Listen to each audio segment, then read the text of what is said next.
حضرت علی عنہ فرمایا کرتے تھے کہ سورہ یاسین کے 10 فائدے ہیں.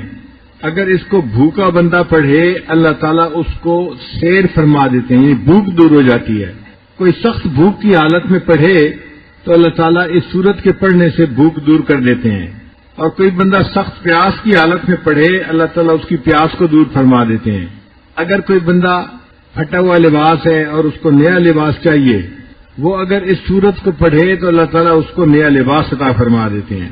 اور اگر کوئی کنوارا اس کو پڑھے اور اللہ سے دعا مانگے اللہ اس کے لیے شادی کا انتظام فرما دیتے ہیں. بہت سارے نوجوان پریشان ہوتے ہیں کہ شادی کے انتظامات نہیں ہوتے، اور بہت ساری لڑکیاں بھی پریشان ہوتی ہیں کہ اچھے رشتے نہیں آتے. تو ان کے لیے کوئی اور عمل کرنے کی بجائے سورہ یاسین شریف کا معمول بنا لینا یہ بہتر ہے، چونکہ یہ حدیث پاک سے ثابت ہے. اگر کوئی بندہ خوف زدہ ہو اور سورہ یاسین شریف پڑھ لے اللہ تعالیٰ اس کے خوف کو دور فرما دیتے ہیں. اگر کوئی بندہ قید ہو جائے اور قید میں سورہ یاسین کی تلاوت کرے اللہ اس کو قید سے رہائی عطا فرما دیتے ہیں. اگر کسی بندے کی کوئی چیز گم ہو جائے اور وہ سورہ یاسین شریف پڑھے اللہ گمشدہ چیز کو واپس دے دیتے ہیں یا اس کا کوئی بدل اس کو عطا فرما دیتے ہیں. کئی دفعہ بچے گھر سے گم ہو جاتے ہیں یا چیزیں گم ہو جاتی ہیں تو سورہ یاسین شریف کا پڑھنا اس میں فائدہ دیتا ہے. اگر کوئی مریض ہو اور اس کے اوپر سورہ یاسین شریف پڑھی جائے اللہ تعالیٰ اس مرض کو شفا عطا فرما دیتے ہیں. اور اگر مسافر اس کو سفر میں پڑھے اللہ تعالیٰ سفر کے دوران اس بندے کی مدد فرماتے ہیں. اور 10واں فرماتے تھے کہ اگر قریب الموت کوئی بندہ ہے اس کے قریب اس کو پڑھا جائے اللہ تعالیٰ اس کی روح کے آسانی سے نکل. چنانچہ اس کی آیات اور صورتوں کے درمیان بھی ایک تناسب ایک ربط ہے. 885 ہجری میں ایک بزرگ گزرے ہیں امام برہان الدین البقائی رحمۃ اللہ علیہ. انہوں نے کتاب لکھی نظم الدرر فی تناسب الآیات والصور. یہ جو صورتوں کا آپس میں تناسب ہے یا آیات کا آپس میں ربط ہے اس پر انہوں نے یہ کتاب لکھی. یہ 6 جلدوں میں کتاب ہے اور اتنی موٹی موٹی جلدیں ہیں کہ ایک ہاتھ سے جلد نہیں اٹھائی جاتی. اتنے معارف انہوں نے آیات کے آپس میں ربط کے درمیان میں لکھی. انہوں نے لکھا کہ کچھ صورتیں ایسی ہیں جن کے مضامین ایک دوسرے کا عکس ہیں، ایک دوسرے کا مرر امیج ہے، جیسے سورۃ الذاریات اور سورۃ الطور یہ ایک دوسرے کا مرر امیج ہے. پھر سورہ النجم اور القمر یہ ایک دوسرے کا مرر امیج ہے. اور پھر سورہ الرحمن اور سورہ واقعہ ایک دوسرے کا مرر امیج ہے. مرر امیج سے کیا مراد ہے کہ اگر 5 مضامین ایک میں ہیں 1 2 3 4 5 تو دوسری صورت میں وہی مضامین ہے 5 4 3 2 1 کے حساب سے. ترتیب الٹ جاتی ہے مضمون وہی رہتے ہیں. یہ جو صورت ہے سورہ الرحمن اس کی 87 آیات ہیں. اس کو نبی اسلام نے قرآن مجید کی دلہن کہا ہے.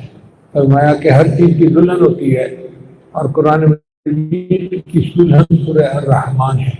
اس کے مضامین اتنے اعلیٰ ہیں انسان کے دل کو خوش کر دینے والے ہیں کہ اس صورت کو قرآن مجید کی دلہن کہا گیا ہے. جیسے دلہن سجی ہوئی ہوتی ہے خوبصورت لگتی ہے، یہ صورت اسی طرح سجی ہوئی ہے مضامین سے اور پڑھنے والے کو مزہ دیتی ہے. اس صورت کو اللہ تعالیٰ نے شروع فرمایا الرحمن کے لفظ سے. الرحمن کا کیا مطلب؟ یہ اللہ تعالیٰ کا صفاتی نام ہے. جیسے ہوتا ہے نا ابو بکر صدیق، عمر فاروق، عثمان غنی، نام کے ساتھ صفاتی نام شامل ہو جاتے ہیں. اسی طرح رحمان اللہ کا نام ہے، اللہ ذاتی نام ہے اور رحمان صفاتی نام ہے. تو کفار پوچھا کرتے تھے نبی علیہ السلام سے کہ یہ کتاب کس نے نازل کی؟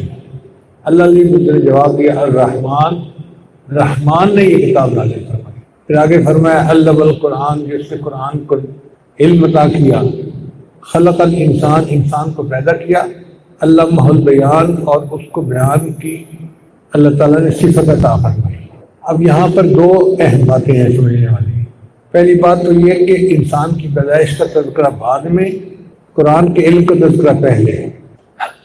اور واقعی بات ایسی ہے اگر ہم اللہ تعالیٰ کی نعمتوں کو دیکھیں تو بیان انسان جو بولتا ہے یہ اللہ کی نعمت ہے، مگر اس سے بڑی نعمت انسان کا پیدا ہو جانا، اور انسان کے پیدا ہونے سے بھی بڑی نعمت انسان کو قرآن مجید کا عطا ہو جانا.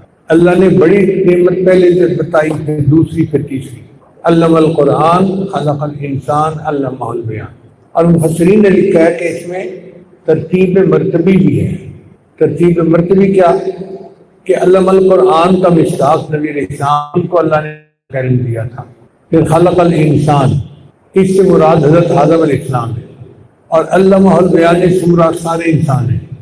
اب اگر مرتبے میں ترتیب ہے تو سب سے پہلے نبی علیہ السلام کا مرتبہ، پھر آدم علیہ السلام کا مرتبہ، پھر انسانوں کا مرتبہ۔ تو اللہ نے یہی ترتیب کی، علم القرآن خلق الانسان علمہ البیان۔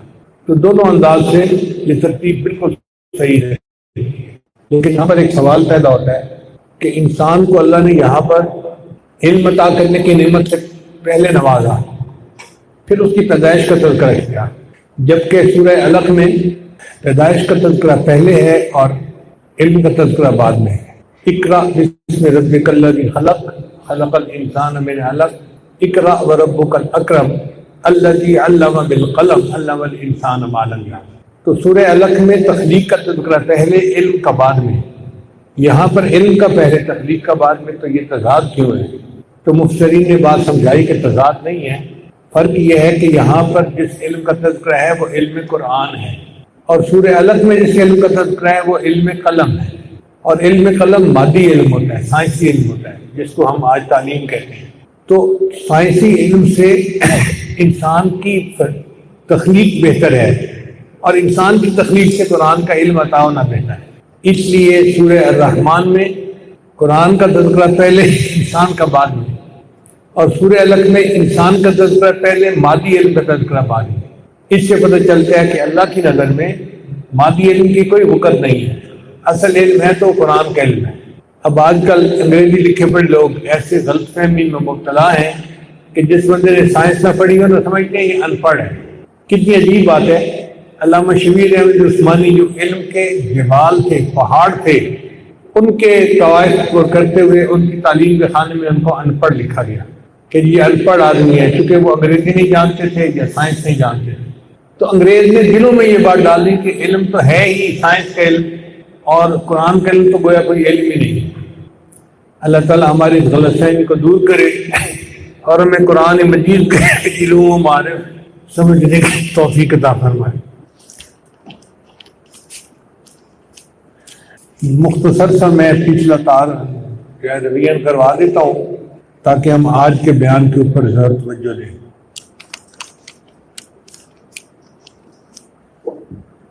اللہ تعالیٰ فرماتے ہیں خلق الانسان، اللہ نے انسان کو پیدا کیا۔ انسانی جسم میں 206 ہڈیاں ہیں، 150 مسلز ہیں اور 360 جوڑ ہیں۔ انسانی جسم کے اندر بہت سارے نظام کام کرتے ہیں، circulatory system, nervous system, respiratory system, urinary system, digestive system اور ریپروڈکٹیو سسٹم۔ انسان کی جلد کے اوپر اللہ تعالیٰ نے ٹیمپریچر کو سینس کرنے کے ریسیپٹر رکھے ہوئے ہیں، اور ان کی تعداد 2 لاکھ ہے، یعنی 2 لاکھ ریسیپٹر اسکن کے اندر لگے ہوئے ہیں جو ٹھنڈے گرم کی پہچان کرتے ہیں۔ اس لیے انسان دیکھ آگے رہا ہے، پیچھے کوئی بندہ اگر اپنی انگلی اس کے جسم کو لگائے تو اس کو پتہ چل جاتا ہے کہ مجھے کسی نے ہاتھ لگایا ہے، یا ٹھنڈی چیز لگی ہے یا گرم چیز لگی ہے۔ اللہ تعالیٰ نے انسان کو دماغ کی نعمت سے نوازا ہے۔ انسان کا دماغ اتنا فاسٹ ہے کہ ہم عام کمپیوٹر جو استعمال کرتے ہیں وہ 2.5 گیگا ہرٹز کی اسپیڈ پہ چلتے ہیں، اور جو سپر کمپیوٹر جس سے کہ انسان اسپیس میں جاتا ہے، چاند کا سفر کرتا ہے، مارس پہ جانے کا سفر کرتا ہے، اس کی اسپیڈ ہوتی ہے 300 گیگا ہرٹز، پروسیسنگ اسپیڈ جس کو کہتے ہیں۔ اور انسان کا جو دماغ ہے اس کی اسپیڈ ہے 3000 گیگا ہرٹز۔ آپ سوچیں کہ انسان کا جو دماغ ہے وہ سپر کمپیوٹر سے بھی 100 گنا زیادہ تیز ہے۔ اللہ تعالیٰ کی یہ کتنی بڑی نعمت ہے جو اللہ نے ہمیں عطا کی ہے۔ چنانچہ انسان کا دماغ چند سیکنڈ کے اندر پروسیس کر لیتے ہیں انفارمیشن کو، جس کو کہ سپر کمپیوٹر کے دنوں میں بھی نہیں کر سکتا۔ انسان کے دماغ کا وزن 3 پاؤنڈ سے کم ہوتا ہے۔ اتنے تھوڑے سے جسم کے ٹکڑے میں اللہ نے اتنی بڑی انفارمیشن رکھ دی، جبکہ آپ کمپیوٹر کو دیکھیں تو کئی کمروں میں ان کی جو ہے وہ ہارڈ ڈسک کی وہ لگی ہوتی ہیں مشینیں، کیونکہ انفارمیشن کو پریزرو کرنا ہوتا ہے۔ اور اللہ تعالیٰ نے چھوٹے سے دماغ کے اندر اتنی انفارمیشن کو پریزرو کر لیا، 1 بلین انفارمیشن اس کے اندر سٹور ہو سکتی ہے۔ پھر اللہ تعالیٰ نے انسان کو آواز کی نعمت سے نوازا، یہ بھی اللہ تعالیٰ کی عجیب نعمت ہے۔ آپ دیکھیں جیسے حسن میں حضرت یوسف علیہ السلام کو امتیازی شان حاصل تھی، آواز میں حضرت داؤد علیہ السلام کو امتیازی آواز ہے، چنانچہ لہن داؤدی مشہور ہے۔ داؤد علیہ السلام جب زبور پڑھتے تھے تو پرندے ان کے کندھوں پہ آ کے بیٹھ جاتے تھے۔ ہم کہتے ہیں نا کوئل کی آواز، اس کے اندر بہت یعنی ترنم ہوتا ہے، تو داؤد علیہ السلام کو اللہ نے کوئل سے بھی زیادہ اچھی آواز عطا فرمائی تھی، اور واقعی کچھ لوگوں کو اللہ تعالیٰ نے یہ نعمت دی ہوتی ہے۔ میں نے پچھلے بیان میں بتایا تھا کہ مجھے 1 مہینہ قاری عبدالباسط الصمد کے ساتھ ایک جگہ رہنے کا موقع ملا۔ ہم حیران ہوتے تھے، وہ قرآن پڑھتے تھے تو ہم تعجب کرتے تھے کہ یا اللہ آپ بھی کتنے عظیم ہیں کہ آپ نے اس بندے کو ایسی آواز دی ہے۔ کچھ لوگ نعت پڑھتے ہیں، بہت اچھی نعت پڑھتے ہیں، کچھ لوگ تلاوت کرتے ہیں تو بہت اچھی تلاوت کرتے ہیں، جیسے قاری سدیس صاحب ہیں، قرآن مجید پڑھتے ہیں نماز میں تو دل خوش ہو جاتا ہے ان کی قرأت سن کے۔ اب دیکھیں پوری دنیا میں جتنے انسان ہیں ہر بندے کی آواز دوسرے سے مختلف ہے، جیسے ہر بندے کے انگوٹھے کے نشان دوسرے سے مختلف ہے نا، ہر بندے کی آواز مختلف ہے۔ اللہ کی تخلیق کی کیا حکمتیں اور کیا عجیب قدرتیں ہیں، اللہ نے ہر بندے کی آواز کو دوسرے سے مختلف بنا دیا ہے۔ اور اگر دیکھیں تو حلق کے اندر چھوٹا سا سسٹم ہے جس کو ساؤنڈ باکس کہتے ہیں، اسی سے آواز نکلتی ہے ہر کسی کی، دیکھنے میں سب کا ایک جیسا ہوتا ہے مگر آواز ہر ایک کی مختلف ہے۔ تو اپنے جذبات کو یا معاشی ضمیر کو بیان کرنے کی صلاحیت عطا کرنا یہ بھی اللہ کا انعام ہے انسان کے اوپر۔ جن لوگوں کو بولنا نہیں آتا، گونگے ہوتے ہیں، کبھی ان کو دیکھا کرے وہ اپنے جذبات بتانا چاہتے ہیں، بتا نہیں سکتے، اشاروں سے بیچارے سمجھاتے ہیں مگر سمجھا نہیں سکتے۔ ہمیں اللہ نے دیکھو بیان کی صلاحیت عطا فرمائی، ہم اپنا معاشی ضمیر بھی بیان کر سکتے ہیں، اپنے جذبات میں اپنے غصے کا، اپنی محبت کا یا اپنے احساسات کا اظہار بھی کر سکتے ہیں۔ ہمیں اس نعمت پر اللہ کا شکر ادا کرنا چاہیے۔ آگے فرمایا وَالْأَرْضَ وَضَعَهَا لِلْأَنَامِ، اور زمین کو اللہ نے مخلوق کے لیے رکھا۔ انعام مخلوق کو کہتے ہیں، انسان، جن اور جاندار سب اس میں شامل ہیں۔ اللہ نے زمین کو جانداروں کے لیے بنایا۔ زمین بھی اللہ تعالیٰ کی عجیب قدرت کی نشانی ہے۔ ذرا غور سے سنیے گا کچھ باتیں کہ ظاہری طور پر اس کائنات کی پیدائش کا سلسلہ بگ بینگ سے شروع ہوا۔ سائنسدان کہتے ہیں ایک زوردار دھماکہ ہوا اور اس سے زمین، آسمان، ہر چیز بن گئی۔ ہم بھی یہی کہتے ہیں کہ اللہ تعالیٰ نے کن فرمایا اور کن کے ذریعے سے ہر چیز بن گئی۔ ہم جسے کن کہتے ہیں، سائنسدان اس کو بگ بینگ کہتے ہیں، بڑا دھماکہ۔ چلو بھائی دھماکے کے لفظ سے تم خوش ہوتے ہو تو ہو جاؤ، اللہ نے حکم دیا، ایک دھماکہ ہوا اور سب چیز بن گئی۔ تو جب زمین بنی تو زمین انگارے کی طرح بہت گرم تھی، اس کا ٹیمپریچر تھا 1200 degree centigrade, 1200 degree centigrade, بالکل سرخ انگارہ جو ہوتا ہے نا اس کا ٹیمپریچر ایسا ہوتا ہے۔ تو جب زمین شروع میں بنی تو ایسے ہی بنی تھی۔ ایسے کیسے بنی؟ چونکہ سائنس کے طلباء موجود ہیں تو میں عرض کر دوں کہ ہائیڈروجن موجود تھی، اللہ تعالیٰ کے حکم سے وہ ہائیڈروجن جو تھی وہ ہائیڈروجن بم بن کے پھٹی، ہیلیم ہائیڈروجن ہیلیم میں تبدیل ہو گئی، اور جیسے ہزاروں لاکھوں ہائیڈروجن بم پھٹتے ہیں نا، اس طرح کا ایک دھماکہ ہوا جس کو بگ بینگ سائنس کہتی ہے۔ اب اتنا بڑا جو بگ بینگ تھا تو واقعی جو چیزیں اس سے بنی ہوں گی تو وہ ساری آگ کے انگارے کی طرح ہی ہوں گی نا جو نکلی ہوں گی اس سے۔ تو زمین کا ٹیمپریچر 1200 ڈگری سینٹی گریڈ تھا اور اس کے اوپر CO2 گیس جو ہے وہ پھیلی ہوئی تھی۔ پھر زمین بہت تیزی سے گھوم رہی تھی، اتنی تیزی سے گھوم رہی تھی کہ ابتدا میں زمین کے جو دن رات تھے ان کی مقدار تھی 6 گھنٹے، 3 گھنٹے دن اور 3 گھنٹے رات، 3 گھنٹے دن 3 گھنٹے رات۔ اب تو 24 گھنٹے کا دن رات ہے نا، اس وقت 3 گھنٹے دن رات بن گئے۔ پھر زمین تھوڑا ٹھنڈی ہوتی گئی، اس میں بہت تبدیلیاں آئیں۔ پہلی تبدیلی تو یہ کہ اس کے اوپر میٹرائڈ تھا، شہاب ثاقب جس کو کہتے ہیں، یعنی جو خلا کے اندر باقی چیزیں پھر رہی تھی زمین کی طرح، تو وہ آ کے زمین سے ٹکرائیں. میکسیکو میں ایک شہاب ثاقب ٹکرایا, کچھ شہاب ثاقب کی بارش ہوئی تو زمین کے اندر سمندر وجود میں آ گئے, گڑھے بن گئے اور انہیں پانی بھر گیا تو سمندر بن گیا. اب اس کی تفصیل ذرا سن لیجیے. اس دنیا میں جو زندگی کا آغاز ہے وہ سمندر سے شروع ہوا.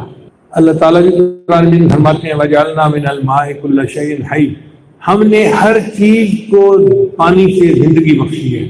تو پانی کے اندر, سمندر کے اندر یک خلیہ جان, بیکٹیریا جس کو کہتے ہیں, وہ پیدا ہوا اور اس بیکٹیریا نے بڑھنا شروع کر دیا. پھر بیکٹیریا کی کالونیاں بن گئی. وہ کالونیاں آج بھی چٹانوں کی شکل میں سمندر کی تہہ میں نظر آتی ہیں اور اس کو سٹروموٹو لائٹ کہتے ہیں. تو 375 ملین سال پہلے زمین پر جنگلات پیدا ہو گئے تھے, لیکن 150 ملین سال پہلے سائبیریا کے اندر آتش فشاں پھٹا. اس کو سائبیرین ایرپشنز کا نام دیا جاتا ہے. تو اس میں اتنی آگ نکلی کہ 90% جو سمندر کے اندر جانور تھے وہ مر گئے اور 70% جو زمین کے اوپر تھے وہ مر گئے. اب پوری زمین کے اوپر 70% اگر جاندار مر گئے ہوں تو کتنی آگ نکلی ہوگی. اور پھر سلفیورک ایسڈ کی بارشیں ہوئی, یعنی آج تو پانی کی بارش ہوتی ہے نا, اس وقت جو بارشیں ہوئی وہ سلفیورک ایسڈ کی, سلفر کی بارشیں ہوتی تھیں. سمندر کی تہہ سے میتھین گیس نکلی اور زمین کا ٹیمپریچر کم ہوتے ہوتے آہستہ آہستہ 40 ڈگری سینٹی گریڈ تک آ گیا, جو آج ہم دنیا میں زندگی گزار رہے ہیں. پھر آج سے 200 ملین سال پہلے اللہ نے ڈائناسور کو پیدا کیا. 25 ملین سال پہلے زلزلہ آیا, اللہ نے K2 اور ماؤنٹ ایوریسٹ ان کو پیدا کر دیا. انسانی آبادی آج سے 3 ملین سال پہلے شروع ہوئی, یعنی آدم علیہ السلام کو اللہ نے جو دنیا میں بھیجا تو وہ آج سے 30 لاکھ سال پہلے, 3 ملین سال. زمین پر 98% نائٹروجن ہے, 78% نائٹروجن ہے, 21% آکسیجن ہے اور 1% باقی گیسز ہیں. زمین پہ زندگی کیوں ہے؟ اس لیے کہ زمین پر پانی کثرت کے ساتھ ہے, آکسیجن کثرت کے ساتھ ہے اور زمین کا ٹیمپریچر بھی انسان کے لیے موزوں ہے. ان 3 وجوہات سے زمین کے اوپر زندگی ہے. اب اگر کسی اور سیارے پر زندگی ہو تو اس کی شرط یہ ہے کہ وہاں پر پانی ہونا چاہیے. اگر پانی نہ ہوا تو زندگی بھی نہیں ہوگی. اس لیے آج کل جو مشن مارس پر بھیجے جا رہے ہیں وہ وہاں جا کے پانی کو ڈھونڈتے ہیں. اگر پانی ہوا تو زندگی ہوگی, اگر پانی نہیں ہوگا تو زندگی بھی نہیں ہوگی. اور قرآن مجید نے آج سے 1400 سال پہلے بتا دیا, جب کوئی سائنس نام و نشان نہیں جانتا تھا, کہ ہم نے ہر چیز کو پانی سے زندگی بخشی ہے. زمین گول ہے مگر اپنے ایکسس پر 23 ڈگری جھکی ہوئی ہے. یوں ایک چیز یوں سیدھی ہوتی ہے نا, تو زمین یوں سیدھی نہیں ہے, گول ہے مگر وہ 23 ڈگری یوں جھکی ہوئی ہے. یہ جو 23 ڈگری جھکی ہوئی ہے اس کی وجہ سے موسم پیدا ہوتے ہیں, سردی, گرمی, خزاں, بہار, یہ موسم چاروں اس وجہ سے پیدا ہوتے ہیں. جو اس کا کرہ جو حصہ سورج کے قریب ہوتا ہے اس میں گرمی ہوتی ہے, جو سورج سے دور ہوتا ہے وہاں سردی ہو جاتی ہے, اور خزاں اور بہار میں موسم تقریباً ایک جیسا ہی ہوتا ہے. یہ زمین اپنے مدار پہ چل بھی رہی ہے اور ہمیں پتہ بھی نہیں چل رہا. پتہ کتنی سپیڈ پہ چل رہی ہے؟ 18 میل فی سیکنڈ کی سپیڈ پہ چل رہی ہے. 18 میل فی سیکنڈ, ایک سیکنڈ میں 18 میل کی رفتار, بلٹ سے بھی زیادہ کی سپیڈ ہے جو یہ ہے, اور ہمیں پتہ بھی نہیں چل رہا. سبحان اللہ. گاڑی کے پہیے ہوتے ہیں نا, ان میں تھوڑی سی انبیلنسنگ ہونا تو گاڑی میں بیٹھے ہوئے جھٹکے لگتے ہیں, دھکے لگتے ہیں. لوگ کہتے ہیں جی ویل بیلنسنگ کراؤ, اور وہ ویل کو مشین کے اوپر چڑھا کے چھوٹے چھوٹے وزن لگا دیتے ہیں اور بیلنس ہو جاتا ہے. انجینئر لوگ آپس میں باتیں کرتے ہیں کہ اگر سینٹر سے 1 میٹر کا فاصلہ ہو اور 1 گرام کا فرق ہو اور وہ پہیہ 1400 ریولیوشن کی سپیڈ رکھتا ہو تو 1 ٹن تھرسٹ پڑتا ہے 1 گرام کی وجہ سے. 1 گرام وزن کے فرق کا جو جھٹکا ہوگا وہ کتنا ہوگا؟ 1 ٹن کا جھٹکا ہوگا. اور یہ زمین دیکھو اتنی تیز سپیڈ کے ساتھ چل رہی ہے اور اس کے اوپر روزانہ لاکھوں منوں کے حساب سے ادھر کا وزن ادھر, ادھر کا وزن ادھر کر دیا جاتا ہے, مگر اللہ نے ایسی بیلنس کی ہے کہ اس کے اندر کوئی جھٹکا نہیں لگتا. ہم تو اگر سائنس نے بتاتی تو ہم بلیو بھی نہ کرتے کہ زمین جو ہے حرکت کر رہی ہے یا نہیں کر رہی. قرآن نے آ کے سمجھایا کہ زمین حرکت کر رہی ہے، اس سے پہلے دنیا نہیں جانتی تھی۔ آپ ذرا غور کریں نا، سوچیں 18 کلومیٹر پر سیکنڈ سپیڈ ہے، ایک سیکنڈ کا تو پتہ ہی نہیں چلتا، اور ایک سیکنڈ میں وہ 18 کلومیٹر کا سفر کر لیتی ہے۔ زمین کی دو رفتاریں ہیں، ایک تو اپنے ایکسس کے گرد گھوم رہی ہے جیسے لاٹو گھومتا ہے، اور ایک سورج کے گرد بھی گھوم رہی ہے۔ تو ان دو طرح کی حرکتوں میں انسان کے فائدے ہیں۔ جو سورج کے گرد گھومتی ہے اس سے سال جو ہے نا وہ بنتے ہیں، ایک سال میں ایک چکر مکمل کر لیتی ہے، اور جو اپنے ایکسس کے گرد گھومتی ہے اس سے دن رات بنتے ہیں، اور مہینہ اور ہمارے جو کام کرنے کا سارا کچھ سلسلہ ہے وہ اس سے چلتا ہے۔ تو اس کی دونوں رفتاریں ہمارے لیے فائدے مند ہیں۔ اچھا، اب سوال پیدا ہوتا ہے کہ اگر زمین چلنا بند ہو جائے تو کیا ہوگا؟ اس میں 3 صورتیں ہیں کہ زمین اچانک بند ہو جائے۔ اگر زمین اچانک چلنی بند ہو جائے تو ایسا ہی ہوگا جیسے آپ 150 کلومیٹر کی رفتار سے گاڑی چلا رہے ہیں اور چلاتے چلاتے یکدم بریک دبا دیں تو کیا ہوگا؟ جیسے ہی بریک دبے گی تو سارے لوگ جو ہیں وہ آگے کو جو ہے نا جائیں گے، اور ونڈ اسکرین کے اندر ان کے سر لگیں گے، ماتھے لگیں گے، ڈیش بورڈ میں لگیں گے، اور بندے مر جائیں گے۔ بالکل یہی صورت ہوگی۔ زمین جس سپیڈ پہ چل رہی ہے اگر چل یکدم رک جائے تو زمین تو رک جائے گی، مگر جو اوپر انسان ہیں، جانور ہیں، درخت ہیں، یہ سارے اس سپیڈ کے ساتھ آگے بڑھیں گے مومنٹم کی وجہ سے، تو ہم سب کے سب ہوا کے اندر ہوا ہو جائیں گے۔ تو زمین کے اوپر پھر زندگی نہیں رہے گی، ساری بلڈنگ جو ہیں اڑ جائیں گی، اور زمین کے اوپر کا جو حصہ ہے وہ بھی اکھڑ کے ہوا میں اڑ جائے گا۔ پھر ایسی آندھی آئے گی جیسی ایٹامک بلاسٹ کے وقت آتی ہے، سونامی آئیں گے، اور سمندر کے قریب جتنے شہر دنیا میں بس رہے ہیں سب شہر ڈوب جائیں گے۔ پھر زمین میں زلزلے آئیں گے، پھر کاسمک پارٹیکلز ہیں جو دوسرے سیاروں سے ہماری زمین پر برس رہے ہیں بارش کی طرح، مگر زمین کا جو میگنیٹک فیلڈ ہے وہ اس کو روکتا ہے۔ اب زمین کا جو میگنیٹک فیلڈ ہے نا وہ اس کے چلنے کی وجہ سے ہے، حرکت کی وجہ سے۔ جب حرکت بند ہو جائے گی تو میگنیٹک فیلڈ بھی بند ہو جائے گا، اور کاسمک ریز ہر بندے کو جو سامنے آئے گا اس کو مار کے رکھ دے گی۔ اگر زمین کی حرکت آہستہ آہستہ بند ہو تو اگر آہستہ آہستہ بند ہو تو جو سورج کے سامنے کا حصہ ہے اس میں ٹیمپریچر اتنا بڑھ جائے گا کہ سبزیاں، درخت، پھل، ہر چیز ختم ہو جائے گی، اور جو سورج کے دوسری طرف کا حصہ ہوگا وہ اتنا ٹھنڈا ہو جائے گا کہ برف جم جائے گی، تو زمین کے اوپر زندگی پھر بھی نہیں رہ سکتی۔ زمین کی حرکت انسان کی زندگی کے لیے لازمی اور ضروری ہے۔ زمین پر اللہ نے انسان کو جو پیدا کیا تو زمین کو انسان کے لیے موضوع بنایا، سوٹیبل بنایا۔ اب یہ سوٹیبل بننے کی 4 وجوہات ذہن میں رکھیں۔ پہلی بات، زمین کے اوپر پانی وافر ہے۔ دوسری بات، زمین کے اوپر آکسیجن کی مقدار وافر ہے۔ تیسری صورت کہ زمین کے گرد اوزون لیئر ہے۔ اوزون لیئر ایک ایسی لیئر ہے زمین کے گرد طے ہے کہ باہر سے جو کاسمک پارٹیکل آتے ہیں اس کو وہ روک لیتی ہے، تو وہ کاسمک پارٹیکل انسان کو نہیں نقصان دے سکتے۔ اگر یہ لیئر ختم ہو جائے تو انسان کے جسموں پر جو سورج کی روشنی پڑے گی اس پہ کاسمک ریز بھی ہوں گی، اور وہ انسان کو کینسر کی مریض میں مبتلا کر دیں گی۔ یہ اوزون لیئر آسٹریلیا کے اوپر تھوڑی کمزور ہے۔ کینسر دنیا میں سب سے زیادہ ہے، ہر دوسرے چوتھے بندے کو سکن کینسر ہے۔ کیوں؟ کاسمک ریز جسم کو کینسر میں مبتلا کر دیتی۔ آپ دیکھیں ہمیں پتہ ہی نہیں، پر اللہ تعالیٰ کیسے ہماری حفاظت فرما رہے ہیں۔ تو یہ فرمان اللہ کا ہے کہ وَالْأَرْضَ وَضَعَهَا لِلْأَنَامِ، اور زمین کو اللہ نے جانداروں کے لیے رکھا، جانداروں کے لیے موضوع بنایا۔ فِيهَا فَاكِهَةٌ وَالنَّخْلُ ذَاتُ الْأَكْمَامِ، فِيهَا فَاكِهَةٌ اس میں مختلف پھل ہیں، وَالنَّخْلُ ذَاتُ الْأَكْمَامِ اور کھجوریں ہیں۔ کمون کی جمع ہے اکمام، اس کا معنی ہے چھلکا، جیسے کیلے کا چھلکا، اخروٹ کا چھلکا، بادام کا چھلکا، پستے کا چھلکا، اور کھجوریں جو غلاف کے اندر باقی حبہ دانے کو کہتے ہیں، اور دانے جن کے ساتھ بھوسا بھی ہوتا ہے۔ گندم، چاول، مکئی اور باجرہ، آپ دیکھیں ان کے ساتھ دانے بھی ہوتے ہیں اور دانے کے اوپر بھوسا بھی ہوتا ہے۔ وہ بھوسا جانوروں کی خوراک بنتا ہے اور دانے جو ہیں وہ انسان کی خوراک بنتے ہیں۔ اور خوشبودار چیزیں بھی ہیں۔ امام بخاری رحمۃ اللہ علیہ ریحان کے 3 معنی بیان کرتے ہیں۔ ایک فرماتے ہیں کہ ریحان کا معنی رزق ہے، کہ اللہ نے انسان کے رزق کا انتظام کیا، یہ معنی بھی ٹھیک ہے۔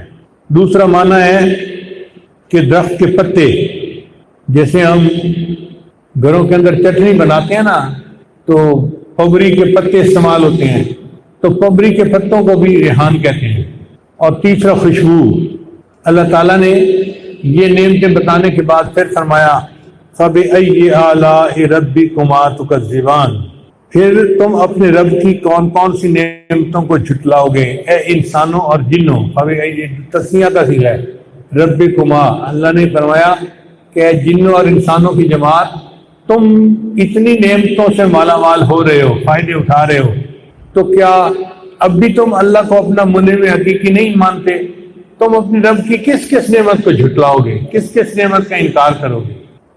حدیث مبارک سے پتہ چلتا ہے کہ نبی علیہ السلام نے اپنی مبارک زندگی میں 6 یا 7 مرتبہ جنوں کے جلسے میں شرکت فرمائی۔ جنوں کی کانفرنس تھی، انہوں نے آ کے ریکویسٹ کی کہ آپ ہمارے جلسے میں تشریف لے آئیے، تو نبی علیہ السلام تشریف لے گئے۔ ترمذی شریف کی روایت ہے کہ حضرت عبداللہ بن مسعود بھی ساتھ تھے۔ یہاں اس وقت مسجد جن بنی ہوئی ہے، اس جگہ پر ویرانہ تھا اور یہاں پر وہ سب جمع تھے۔ تو جب کانفرنس کی جگہ قریب آئی تو ایک جن نے نبی علیہ السلام کی خدمت میں عرض کیا، اے اللہ کے حبیب صلی اللہ علیہ وسلم، آپ تو شرکت کے لیے تشریف لا رہے ہیں، یہ جو آپ کے ساتھ بچے ہیں نا، اس کو یہیں روک دیں، ہماری شکلیں مختلف ہیں، ہمارے لباس مختلف ہیں، اس لیے اگر ہمیں اصل شکل میں دیکھ لیا تو یہ پریشان ہو جائے گا، اس کو نہ لائیں۔ تو نبی علیہ السلام نے ایک جگہ دائرہ بنا دیا اور عبداللہ بن مسعود کو فرمایا کہ تم اس کے اندر رہنا، باہر نہیں نکلنا جب تک میں واپس نہ ہوں۔ چنانچہ وہ محفوظ ہو گئے جنوں سے۔ پھر نبی علیہ السلام آگے تشریف لے گئے تو عبداللہ بن مسعود فرماتے ہیں کہ میں آوازیں مختلف سنتا تھا، مجھے سمجھ نہیں تھی ہو کیا رہا ہے، لیکن اتنا پتا تھا کہ کوئی بات ہو رہی ہے، کوئی جلسہ ہو رہا ہے، کوئی بیان ہو رہا ہے۔ تو نبی علیہ السلام نے جنوں کو سورہ الرحمن تلاوت کر کے سنائی تھی اور جنوں نے جواب بھی دیا تھا۔ چنانچہ جب نبی علیہ السلام پڑھتے تھے فَبِأَيِّ آلَاءِ رَبِّكُمَا تُكَذِّبَانِ، تم اپنے رب کی کون کون سی نعمتوں کو جھٹلاؤ گے، تو جن یہ سن کے کہتے تھے لا نکذب، اے اللہ ہم آپ کی کسی نعمت کی تکذیب نہیں کرتے، لا بشیء من نعمک ربنا نکذب فلک الحمد، اے اللہ ہم آپ کی کسی نعمت کو نہیں جھٹلاتے، ہم تو آپ کی حمد بیان کرتے ہیں۔ اب یہاں پر ایک اور نقطہ ہے کہ قرآن مجید میں اللہ تعالیٰ نے 31 مرتبہ اس سورت کو اس آیت کو دہرایا ہے، فَبِأَيِّ آلَاءِ رَبِّكُمَا تُكَذِّبَانِ۔ اب 31 مرتبہ دہرانے میں کیا حکمت ہے؟ یہ طلباء کے لیے ایک علمی نقطہ ہے، لیکن اس کو ڈھونڈنے کے لیے آپ کو درجنوں تفاسیر پڑھنی پڑے گی، پھر جا کے بات سمجھ میں آئے گی۔ مفسرین نے اس کی توجیحات 2 طرح سے کی ہیں۔ ایک تو بعض نے کہا ہے کہ اللہ تعالیٰ نے ایک دفعہ یہ کلام فرمایا اور پھر اس کو 30 مرتبہ ریپیٹ کیا، تو ٹوٹل 31 ہو گئے، یعنی کلام فرمایا ایک دفعہ پھر دہرایا اس کو 30 مرتبہ۔ تو 30 مرتبہ کیوں دہرایا، اس کی وہ وجوہات بیان کرتے ہیں۔ اللہ تعالیٰ نے دھمکی لگائی، فَكَيْفَ كَانَ عَذَابِي وَنُذُرِ، ہم نے ان کو عذاب دیا، دیکھو ہمارا عذاب کیسا تھا۔ تو وہ دھمکی 4 دفعہ لگائی گئی، یعنی ایک دفعہ اللہ نے دھمکی لگائی اور اس کو 3 دفعہ دہرایا، اور یہاں پر ایک دفعہ فَبِأَيِّ آلَاءِ رَبِّكُمَا تُكَذِّبَانِ کہہ کے اس کو 30 مرتبہ دہرایا۔ تو مفسرین کہتے ہیں کہ دیکھو ماں اگر بچے کو مارتی ہے نا، پھر اس سے زیادہ اس کو پیار دیتی ہے۔ اللہ تعالیٰ نے بھی 3 مرتبہ مومنوں کو دھمکایا، فَكَيْفَ كَانَ عَذَابِي وَنُذُرِ، دیکھا کیسا تھا میرا عذاب، کیسے ہم نے تمہیں سیدھا کیا، ہم نے تمہاری کیسے خبر لی۔ تو 3 دفعہ دھمکیاں میں خطاب کرنے کے بعد اللہ نے 30 مرتبہ رحمت بھرا خطاب فرمایا اور اپنے بندوں کو پھر بہلایا، نہیں میرے بندو تم میرے بندے ہو، میں تمہارا پروردگار ہوں، میں نے اتنی نعمتیں تمہیں دی ہیں، تم ان نعمتوں کی قدردانی کرو۔ اس لیے یہ 31 مرتبہ قرآن مجید میں آیا ہے فَبِأَيِّ آلَاءِ رَبِّكُمَا تُكَذِّبَانِ۔ بات سمجھ میں آ گئی؟ ایک دوسری وجہ بھی مفسرین نے لکھی ہے کہ انسان دنیا میں کلمہ پڑھتا ہے تو جہنم سے نجات ملتی ہے، تو کلمے کے 7 الفاظ ہیں، لا الہ الا اللہ محمد الرسول اللہ، یہ 7 الفاظ بنتے ہیں۔ تو کلمے کے کتنے الفاظ بنے؟ اور ان کو پڑھنے سے بندے کو ایمان نصیب ہو گیا۔ تو 7 نعمتیں تو یہ ہوئی، 7 الفاظ 7 نعمتیں ہیں یا نہیں ہیں؟ کیوں جی چپ بیٹھے ہیں، سمجھ نہیں آ رہی بات؟ کلمے کے کتنے الفاظ ہیں؟ گن لیجئے، لا الہ الا اللہ محمد رسول اللہ، 7 الفاظ ہو گئے۔ تو 7 الفاظ ہیں تو گویا یہ 7 نعمتیں اللہ نے ہمیں دنیا میں عطا کی ہیں۔ اور جہنم کے 7 دروازے ہیں، لا 7 ابواب قرآن مجید میں ہیں۔ جہنم کے دروازے کتنے ہوں گے؟ اور وہ 7 دروازے اللہ بند کر دیں گے مومن کے لیے، تو یہ بھی نعمت ہوئے۔ تو 7 الفاظ کلمے کے اور 7 جہنم کے دروازے بند ہونا، تو یہ کتنی نعمتیں ہو گئی؟ 14 ہو گئی۔ اور اللہ تعالیٰ بندے کو جنت عطا فرمائیں گے، اور جنت کے 8 دروازے ہیں۔ جنت کے دروازے کتنے ہیں؟ بھائی جدھر زیادہ رش ہوتا ہے نا جانے والا، ادھر زیادہ دروازے رکھے جاتے ہیں۔ اللہ تعالیٰ نے بھی جہنم میں تھوڑے بندوں کو بھیجنا تھا، 7 دروازے بنائے۔ جنت میں زیادہ بندوں کو بھیجا، اللہ نے 8 دروازے جنت کے بنائے۔ اب جنت کے 8 دروازے ہیں تو ہر بندے کو 2 جنتیں ملیں گی۔ وَمِن دُونِهُمَا جَنَّتَانِ، تو 2 جنتوں کے دروازے کتنے ہو گئے؟ 16 ہو گئے۔ تو 14 اور 16 کتنے ہو گئے؟ انہوں نے کہا کہ اس لیے اللہ نے 30 مرتبہ فرمایا کہ تم میری نعمتوں کا شکر ادا کرو، میں نے تمہیں کلمہ دیا۔ 7 یہ ہو گئے، جہنم کے دروازے بند کیے، 7 نعمتیں یہ ہو گئی، 2 جنتوں کے دروازے کھول دیے، 16 وہ ہو گئے، 14 اور 16 30 بنتے ہیں۔ لہذا اللہ نے 30 مرتبہ دہرایا، فَبِأَيِّ آلَاءِ رَبِّكُمَا تُكَذِّبَانِ، تم اپنے رب کی کون کون سی نعمتوں کو جھٹلاؤ گے؟ بات سمجھ آ گئی؟ اگر نہیں آئی تو میں دوبارہ شروع کر دیتا ہوں۔ تو بعض مفسرین نے اس کو اس طرح سے کھولا کہ 31 مرتبہ خطاب ہے، جن میں سے 1 مرتبہ اللہ نے خطاب کیا اور 30 مرتبہ دہرایا۔ اب 30 مرتبہ دہرانے کی انہوں نے جو ہے نا وہ 2 وجوہات بیان فرمائی، اور بعض نے کہا کہ نہیں، اللہ نے چونکہ 31 مرتبہ فرمایا ہے تو 31 مرتبہ ہی کلام ہے، اور اس میں بھی کوئی حکمت ہے۔ ان کا اس میں حکمت کیا ہے؟ اس میں حکمت یہ ہے کہ اللہ تعالیٰ کی 8 صفات ثبوتیاں ہیں۔ کتنی صفات ثبوتیاں ہیں؟ 8۔ اور ان کی وجہ سے اللہ نے ہمیں دنیا کی یہ نعمتیں عطا فرمائی ہوئی ہیں۔ تو فرماتے ہیں کہ 8 صفات ثبوتیاں ہوئی اور 7 جہنم کے دروازے ہوئے، تو کتنی بن گئی؟ 15۔ اور جنت کے دروازے کتنے بنے؟ تو 16 اور 15 کتنے ہو گئے؟ وہ کہتے ہیں کہ 31 نعمتیں تھیں، جس کی وجہ سے اللہ نے 31 مرتبہ یہ خطاب فرمایا، فَبِأَيِّ آلَاءِ رَبِّكُمَا تُكَذِّبَانِ۔ پھر انہوں نے ایک دلیل اور بھی دی، وہ کہتے ہیں کہ اسی صورت میں 31 نمبر آیت ہے جس میں اللہ بندوں کو اور جنوں کو دھمکی دیتے ہیں، سَنَفْرُغُ لَكُمْ أَيُّهَ الثَّقَلَانِ، او زمین کے بوجھو ہم اپنے آپ کو تمہارے لیے فارغ کرتے ہیں۔ جیسے ماں بچے کو دھمکاتی ہے نا، میں ابھی فارغ ہوتی ہوں، میں تمہاری خبر لیتی ہوں، تو مقصد بچے کو سمجھانا دھمکانا ہوتا ہے، یہ نہیں ہوتا کہ وہ اس وقت فارغ نہیں ہو سکتی، فارغ تو ہوتی ہے، مگر بچے کو سمجھانا مقصد ہوتا ہے۔ تو اللہ تعالیٰ بھی کسی کام میں مشغول نہیں ہے کہ وہ فارغ نہیں ہے، مگر بندوں کو سمجھا رہے ہیں کہ اے میرے بندو، تم اگر میری بات نہیں مانتے تو میں فارغ ہو رہا ہوں، میں بھی تمہاری خبر لیتا ہوں۔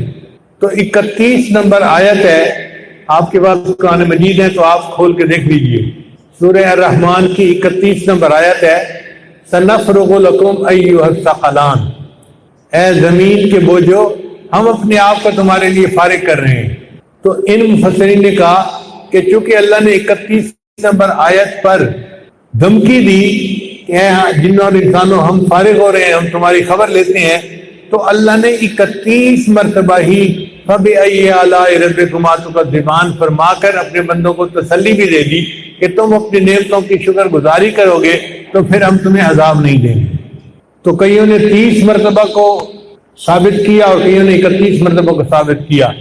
بہرحال جب بھی انسان یہ آیت سنے نا فَبِأَيِّ آلَاءِ رَبِّكُمَا تُكَذِّبَانِ، تو فوراً کہے کہ اے اللہ میں آپ کی کسی نعمت کو نہیں جھٹلاتا، میں آپ کی حمد بیان کرتا ہوں اور آپ کی نعمتوں کو تسلیم کرتا ہوں۔ اگر عربی آتی ہو تو لا بِشَيْءٍ مِّن نِّعْمَكَ رَبَّنَا نُكَذِّبُ، اے اللہ ہم آپ کی کسی نعمت کی تکذیب نہیں کرتے، فَلَكَ الْحَمْدُ، آپ کے لیے سب تعریفیں ہیں کہ آپ نے ہمیں اتنی نعمتوں سے نوازا ہے۔ نبی اسلام نے ایک مرتبہ یہ سورت صحابہ کرام کے سامنے تلاوت کی تو صحابہ کرام غور کے ساتھ سنتے رہے۔ تو پھر نبی اسلام نے فرمایا کہ دیکھو جب میں نے جنوں کے سامنے سورت تلاوت کی تھی تو ہر دفعہ جب میں پڑھتا تھا فَبِأَيِّ آلَاءِ رَبِّكُمَا تُكَذِّبَانِ، تو وہ جواب میں کہتے تھے اے اللہ ہم آپ کی کسی نعمت کی تکذیب نہیں کرتے، آپ ہمارے ہی منعم ہیں اور ہم آپ کی حمد بیان کرتے ہیں۔ تو ان کا جواب تو ہم سے بہتر تھا۔ تو مفسرین نے لکھا ہے اس کا یہ مطلب نہیں کہ جن صحابہ کرام سے درجے میں آگے بڑھ گئے، بلکہ جو راز کا جاننے والا ہوتا ہے وہ کئی مرتبہ بات کو سن کے حیران ہوتا ہے، خاموش ہوتا ہے، اور جو کم علم ہوتا ہے وہ بات کر جایا کرتا ہے۔ یہاں بھی ایسا ہی ہوا کہ صحابہ کرام کا علم بڑا تھا لیکن وہ اللہ کی نعمتوں کی بار بار جو ہے نا وہ تکرار کو سن کے حیران ہو رہے تھے اور مزے لے رہے تھے، اور جنہوں نے چونکہ اس لیول کی معرفت کو نہ سمجھا تو انہوں نے جواب دے دیا، تو جن مبتدی تھے اور صحابہ کرام منتہی تھے۔ تو آج کا درس یہیں تک ہے۔ فَبِأَيِّ آلَاءِ رَبِّكُمَا تُكَذِّبَانِ۔ اللہ تعالیٰ میں قرآن مجید کو سمجھنے کی توفیق عطا فرمائے، اس کی خوب تلاوت کیجیے اور اللہ سے اس کا علم مانگیے۔ وآخر دعوانا ان الحمد للہ رب العالمین۔ توبہ کے کلمات پڑھ لیجیے۔ بسم اللہ الرحمن الرحیم، لا الہ الا اللہ محمد الرسول اللہ، آمنت باللہ وملائکتہ وکتبہ ورسلہ والیوم الآخر والقدر خیرہ وشرہ من اللہ تعالی والبعث بعد الموت، آمنت باللہ کما ہوا باسمائہ وصفاتہ وقبلت جمیع احکامہ اقرار باللسان وتصدیق بالقلب، اشہد ان لا الہ الا اللہ واشہد ان محمدا عبدہ ورسولہ، استغفر اللہ ربی من کل ذنب واتوب الیہ برحمتک یا ارحم الراحمین۔ ان کلمات کو پڑھنے سے ہم تو بتائے ہو چکے ہیں، اس چند معمولات ہیں جن کو باقاعدگی سے کریں گے تو اللہ تعالیٰ دل کو منور کریں گے۔ پہلا عمل 100 مرتبہ استغفار صبح شام پڑھنا، دوسرا 100 مرتبہ درود شریف صبح شام پڑھنا، تیسرا قرآن مجید کی تلاوت روزانہ کرنا، چوتھا چلتے پھرتے ہر وقت دل میں اللہ کو یاد کرنا، اور پانچواں 15-20 منٹ صبح 15-20 منٹ شام مراقبہ کرنا، ذکر قلبی کرنا۔ انشاءاللہ ان اعمال کو کریں گے اللہ کی محبت دل میں بڑھے گی۔ ابھی دعا سے پہلے تھوڑی دیر کے لیے مراقبہ کر لیجئے، آنکھوں کو بند کر لیجئے، سر کو جھکا لیجئے، دنیا اور جو کوئی دنیا میں ہے اس سے ہٹ کٹ کے اللہ کی یاد میں ڈوب جائیے۔